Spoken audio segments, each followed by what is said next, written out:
feel your love.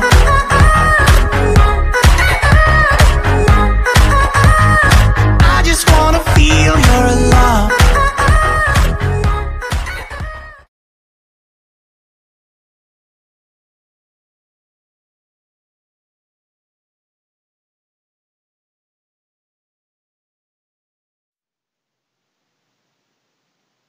Warahmatullahi wabarakatuh. Perkenalkan, nama saya Yusuf Bahtiar, Guru Pendidikan Kewarganegaraan di MAN 1 Bekasi. Sebelumnya saya ucapkan selamat datang di MAN 1 Bekasi untuk seluruh siswa-siswi baru kelas 10 yang mengikuti kegiatan Masa Ta'aruf Siswa-siswi Madrasah atau lebih dikenal dengan Matsama.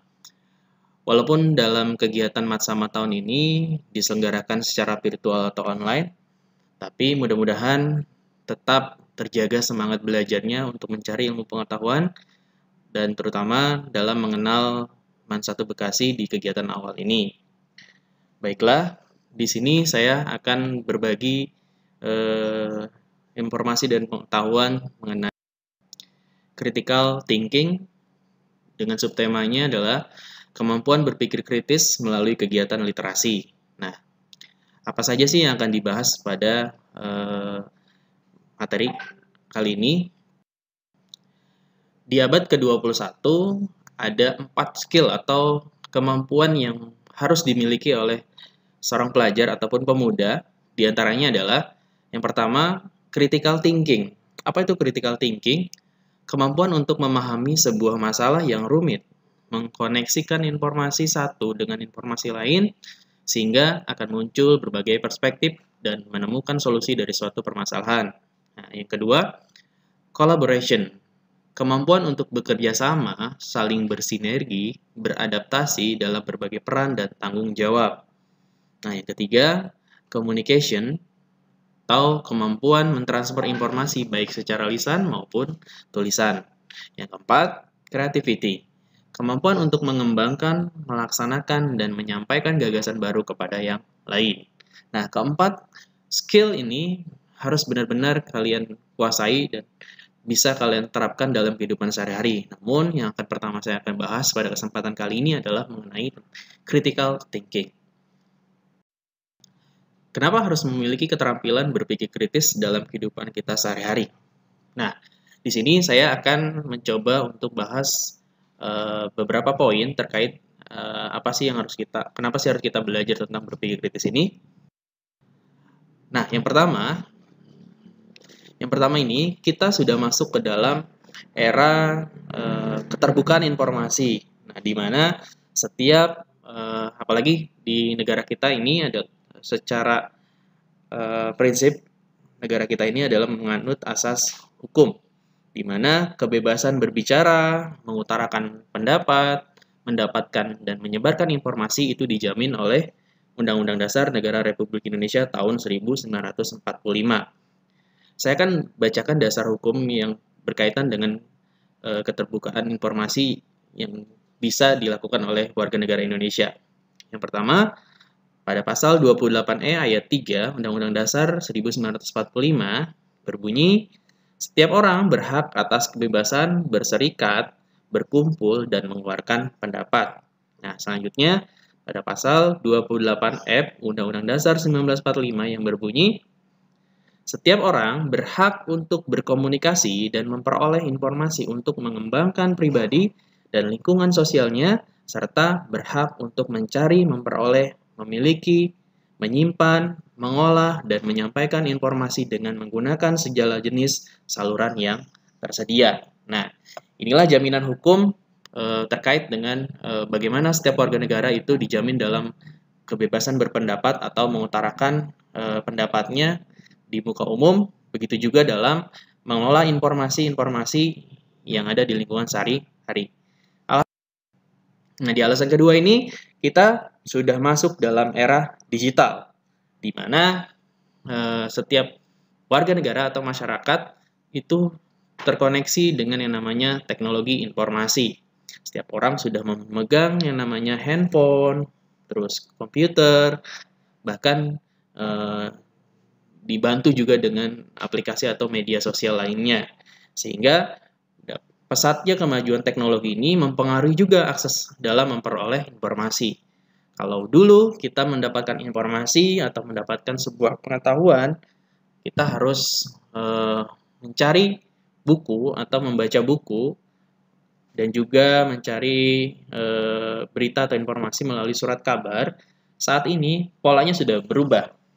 Orang sudah bisa mendapatkan informasi hanya menggunakan handphone, media sosial, dan lain sebagainya. Sehingga dalam waktu sekian detik pun kita bisa mendapatkan informasi yang begitu cepat dan begitu dinamis. Nah, inilah yang mendasari bahwa keterbukaan informasi dan era digital ini sangat berpengaruh terhadap perubahan pola sikap dan perilaku masyarakat Indonesia saat ini. Nah, ketika kita sudah berada pada fase kemajuan teknologi dan juga kebebasan berpendapat, ada kemungkinan-kemungkinan yang bisa terjadi jika tidak diterapkannya critical thinking atau berpikir kritis. Ada kemungkinan yang terjadi adalah penyalahgunaan informasi bisa berbentuk hoax atau berita palsu, terus bisa juga terjadi tindakan penipuan, di mana tindakan penipuan di sini karena memang masyarakat umumnya sudah menggunakan teknologi bukan hanya untuk informasi, melainkan untuk transaksi jual beli atau transaksi jual beli online.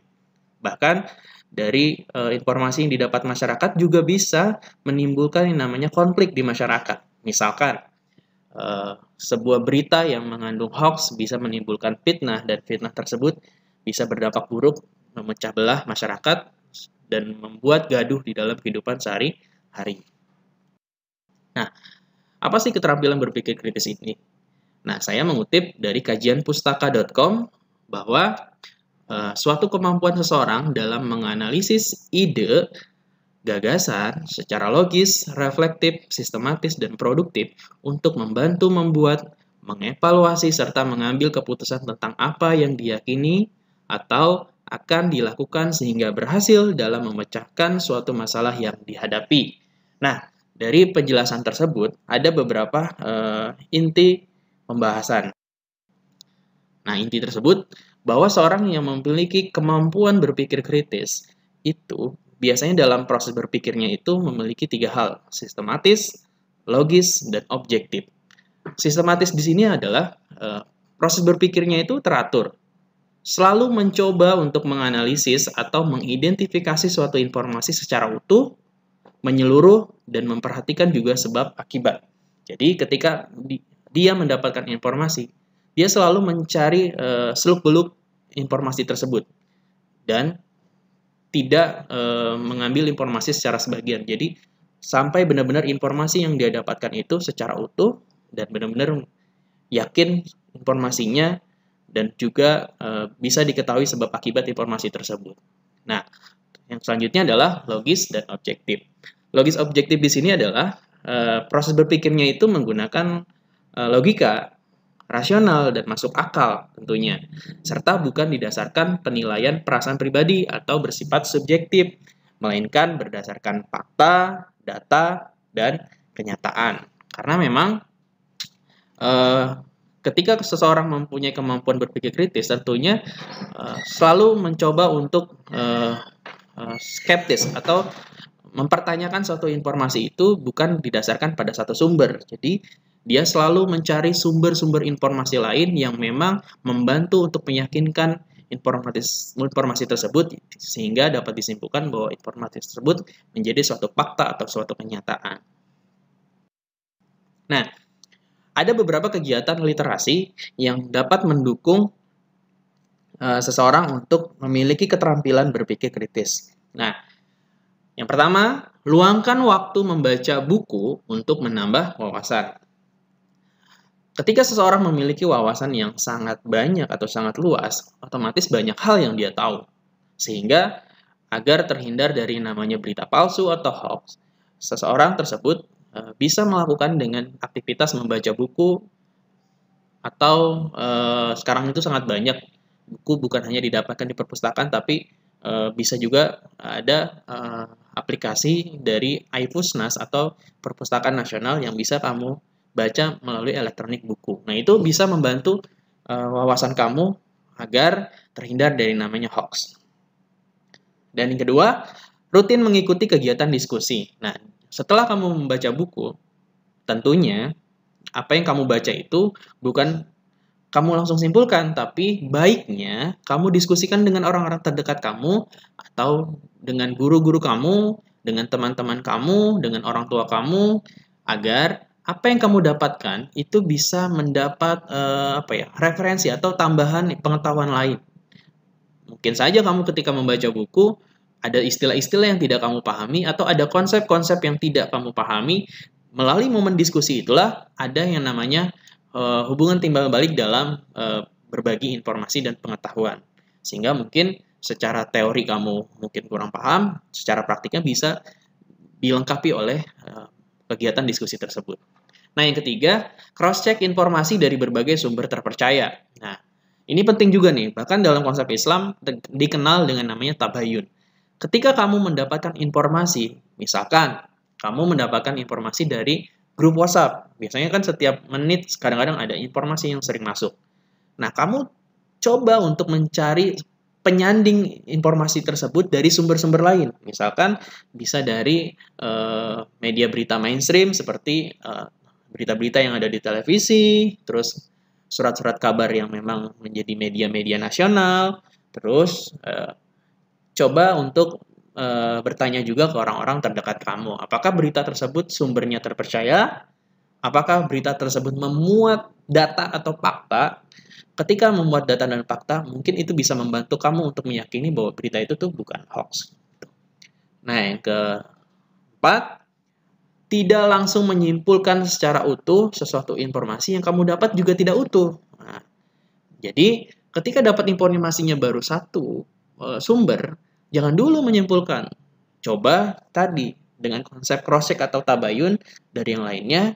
Nah, itu akan melatih kemampuan berpikir kritis kamu bahwa ketika menemukan sesuatu, kamu harus coba tanya, benar, tidak, sumbernya dari mana, beritanya memuat unsur fakta atau data, gitu.